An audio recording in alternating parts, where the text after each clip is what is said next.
Hi, everyone. Thanks, everyone. We're so happy to have taken on this role of event co-chairs because we loved our parents and did everything that we could in their final years to keep them safe and connected to our family. In fact, if you follow me on Facebook, you will see pictures of me and my mom, Selma, especially on her birthday. She never missed an opportunity to laugh or to celebrate, even the smallest of things, often with a martini in hand. And I'm Janis Lippman, and my parents were the backbone of our family. When they started to fade because of age and illness, it was really up to us to keep them buoyant and engaged. We were up to the task, and we felt like we truly owed it to them to keep them living in their own home and enjoying life for as long as possible. Until I was fortunate enough to be able to help my dad move into assisted living for the remainder of his years. But what happens to the older person when they have no one? What happens when their children move away, raise their own busy families, or just let family dynamics get in the way of patience and love? You hope that Reverend Irene Monroe is there, ready 24 hours a day to minister to the lonely, hold the hands of the bereft, stroke the brow of a person who lays all alone in a hospital bed, or just reach across the great human divide that seems so separate to so many of us in today's world. It's our great honor tonight to celebrate that special someone with the Compassion in Action Award, our first award of the evening. Please join us in recognizing a hero who has been called on many times to bring light where darkness prevails, to bring friendship and empathy, and to build bridges of hope where needed. She has been a featured speaker at many of Ethos's LGBTQ plus Pride luncheons, and she's played a pivotal role in other additional events. She ministers to the lonely and isolated clients served by Ethos and guides them to find renewal in the goodness of life. Helen Keller once said, "Keep your face to the sunshine and you cannot see the shadows." Reverend Monroe, on this special 50th anniversary, you're our sunshine. Please join us on stage. Light of the world, shine on me. Love is the answer.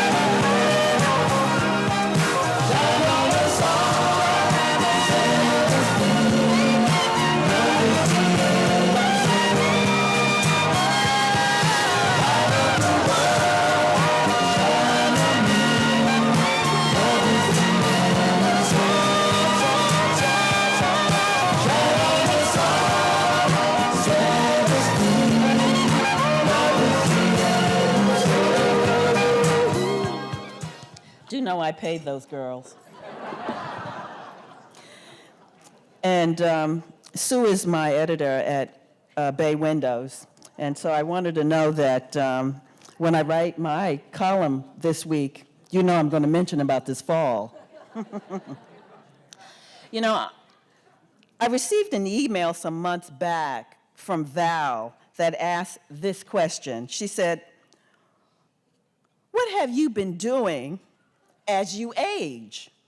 Now, Val, knowing that I'm long-winded, also said in the email, "We are looking for 120 to 150 words." Always challenging, I bet. So in 150 words, I wrote the following. Val, what brings me joy these days is dancing.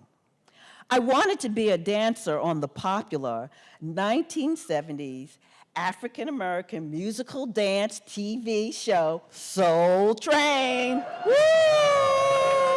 Yeah. So now, decades later, and 5 days a week from Monday to Friday, I rock to disco music in my gym classes at the Cambridge Y, which my friend Estelle Dish, who is here tonight, can attest to. Now, my anthem is "I Will Survive" by Gloria Gaynor, and that anthem serves as my prayer, praise, and testimony. I am a 2-time breast cancer survivor. Thank you. I spent the 5th decade of my life battling it. So I'm happy for every day. But one of those unhappy days during my 2nd bout with breast cancer, I told my dear friend Malka Feldman, who's here tonight with her lovely spouse, Liz Aruzo, I don't think I'm gonna make it. Malka said to me, not only are you going to make it, we're going to grow to be old friends. Thank you, Malka.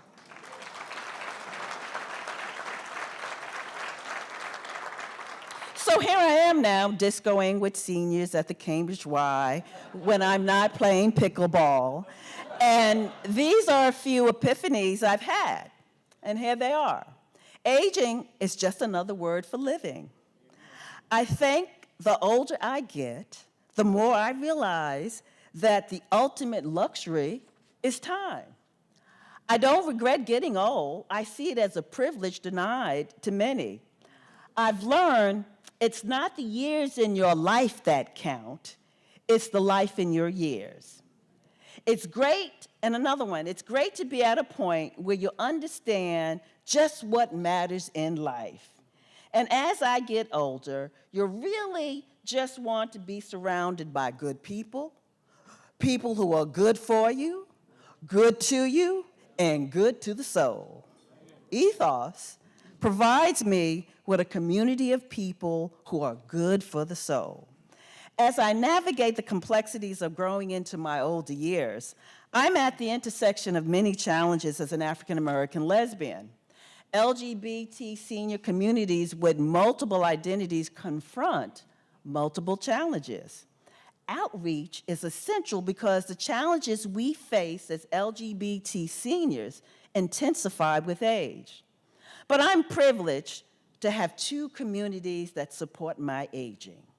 Elders of Color, where Paul Glass, who is here tonight with his handsome spouse, Charles Evans, is the program coordinator at Multicultural AIDS Coalition. Now, I gotta tell you something about Paul and Charles. I call them my Dapper Dans. And they are the brothers I wish I had, and they are my North Stars in this community.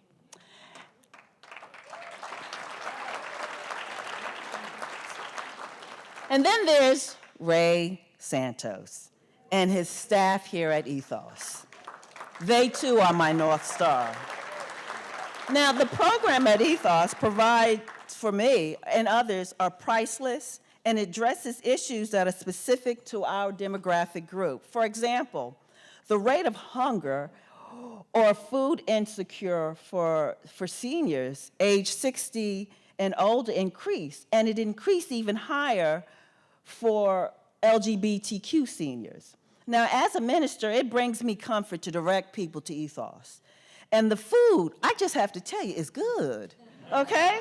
I mean, the Ethos Meal on Wheels program, it caters with menus that feature kosher, Caribbean, Asian, Vietnamese, Italian, African American, and vegetarian.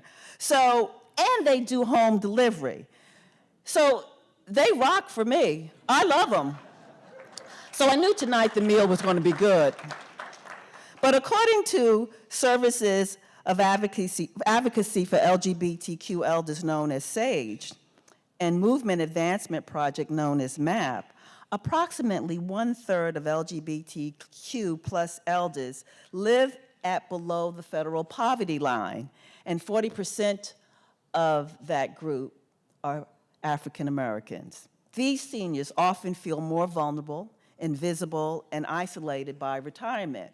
Now, historically, the ongoing discrimination has created significant lifelong challenges for LGBT elders of color, such as limited wealth and savings, low wages, few labor, protections, housing instability, food insecurity, and a higher mortality rate than any other demographic group. Now, all of these social determinants of health have contributed to a lack of well-being and have lowered quality of life and our life expectancy. But I think that being with Ethos, it helps me to live not only another day, but a day filled with not only love, but the quality of my day. Now, as a matter of fact, folks need to know that by 2050, people of color who are seniors will comprise 40% of elders of color. And that's about 300 million LGBTQ Americans. Now, with that projection, specific cultural and logistic competency training has to be in place to meet this need here. And one of the things that I like about Ethos is that they will meet the need. See, I feel lucky to live in Massachusetts. In 2018, Massachusetts, passed an LGBTQ awareness training for aging elders and providing services, mandating that there be a cultural awareness in terms of dealing with our population. One of the things that I always worry about, should I not be able to live at home, is living in assisted living. And what will that be like? Will I have to go back into the closet? Will I be treated fairly? While Massachusetts laws are progressive, not everybody is.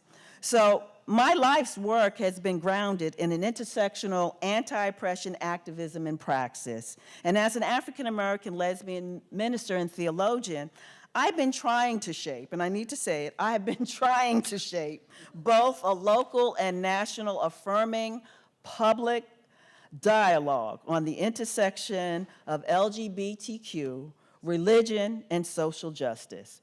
My work has sought to inform the public of the role religion plays in discrimination against LGBT people. Homophobia is both a hatred of the other and is usually acted upon in the name of religion.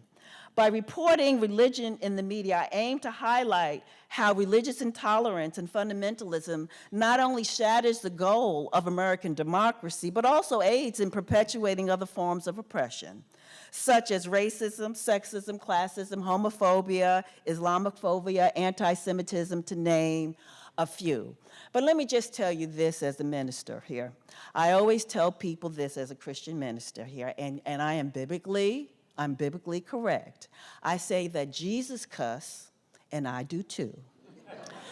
And any of you who have read the Christian Bible, where Jesus is in the temple with the money changers, Jesus says, now, come on now, let's get it right, okay? Do I have any Baptist-costals in here? All right now. Okay, I got a Baptist-costal in here, okay? Now, the text says that Jesus turned over the tables, okay, because his disciples was in this temple doing what he said not to do. You cannot be turning tables. Now, think about these tables, turning them over and not be cussing, okay? But I got to say another thing. If you lead a flock of people, you can't do anything but cuss. So I'm glad that at my retiring age, there is a support system like Ethos to welcome me into their fold. See, I didn't grow up with a family. I was a ward of New York State, and I grew up in foster homes. I've always worried who would be my family and where would I find this family. Ethos, though, invites me into community with a family of people.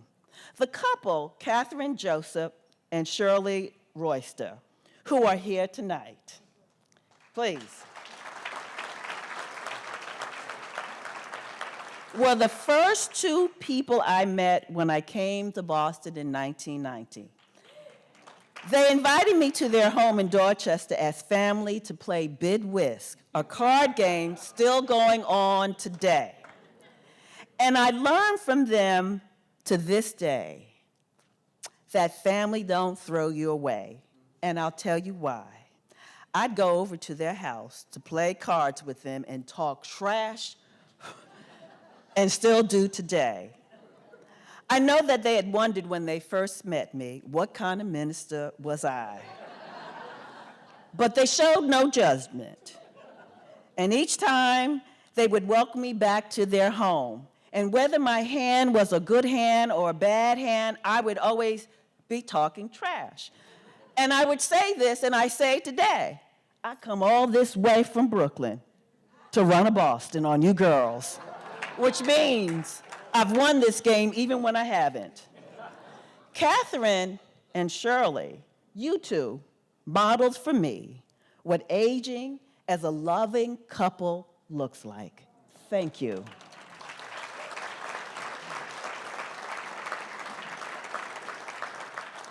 And like Paul and Charles, you bridge ethos and the elders of color for me gracefully, while navigating the intersections of race, gender, and sexuality.